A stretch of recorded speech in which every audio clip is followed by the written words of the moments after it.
Police sirens echo in the night. Onlookers watch as officers roughly handcuff an older black woman outside a diner. She looks calm, almost too calm. What no one knows, not even the officers, is that she's a high-ranking U.S. Army general, one of the few women to ever hold such a position. And with one phone call to the Pentagon, their lives are about to change forever. On a quiet evening in a small American town, a group of police officers stormed into a roadside diner, their boots heavy on the tile floor and their eyes scanning the booths as if hunting for prey, until they stopped at a corner table where an older black woman sat alone with a half-finished cup of coffee, her posture straight, her eyes calm, and her presence commanding in a way none of them could quite explain, and without so much as a proper question they accused her of fitting the vague description of a suspect, dismissing her explanations, ignoring her ID, and mocking her claim that she was a decorated officer, all while the other patrons stared in stunned silence. With a mixture of arrogance and carelessness they slapped cold handcuffs around her wrists, pushed her toward the exit, and stuffed her into the back of their cruiser, laughing among themselves about how she thought she was some kind of general, completely unaware that this woman was indeed a highly decorated United States Army general, one of the few black women ever to reach such a rank, a strategist trusted by presidents,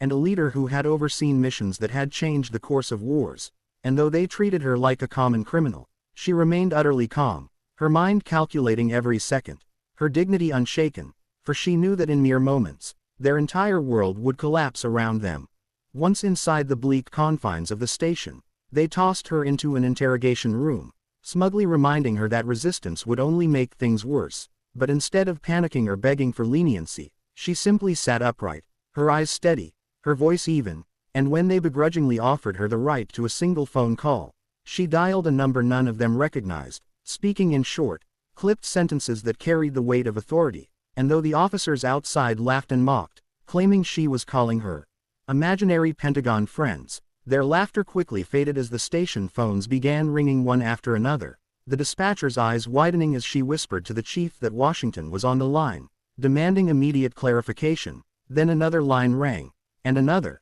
and soon the room was filled with the deafening chorus of phones, each one carrying the fury of a government far larger than any of them could comprehend. Within minutes, the chief of police, red-faced and sweating, rushed into the room, stumbling over apologies as he fumbled with the keys to her handcuffs, but the general did not flinch, did not soften, and simply told him in a voice cold enough to freeze the air that his men had just ended their own careers, for disrespecting not only her but the uniform and the sacrifices it represented. Outside, news crews had already arrived, tipped off by Pentagon contacts, and cameras flashed as the officers tried desperately to shield their faces from the glaring lights, while the general walked out with her head held high, a quiet storm of dignity and strength, and as she stepped into a black SUV sent directly from Washington, escorted by federal security, the officers who had mocked her only an hour before now felt the crushing weight of what they had done. As the Pentagon demanded formal reports, lawsuits loomed,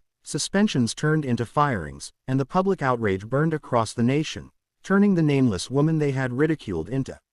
a symbol of justice, resilience, and unshakable authority. And in the days that followed, while the officers' names became synonymous with disgrace, the general's story spread like wildfire, on televisions, radios, and social media feeds across the country, reminding every viewer that dignity cannot be measured by outward appearances, that true power does not always wear a uniform, and that arrogance can blind even those sworn to protect, until the very moment when justice descends like a hammer, reshaping lives forever. And though she never sought fame, never asked to be the center of a storm, the black female general became a legend in her own right, not just for her military victories overseas but for the quiet way she held her ground in the face of injustice, proving once more that courage, discipline, and unwavering calm can turn even the darkest hour into a story that will be told for generations, a story where those who abused their power were destroyed by their own ignorance, and where a single phone call to the Pentagon rewrote the fate of everyone in that station on that unforgettable night.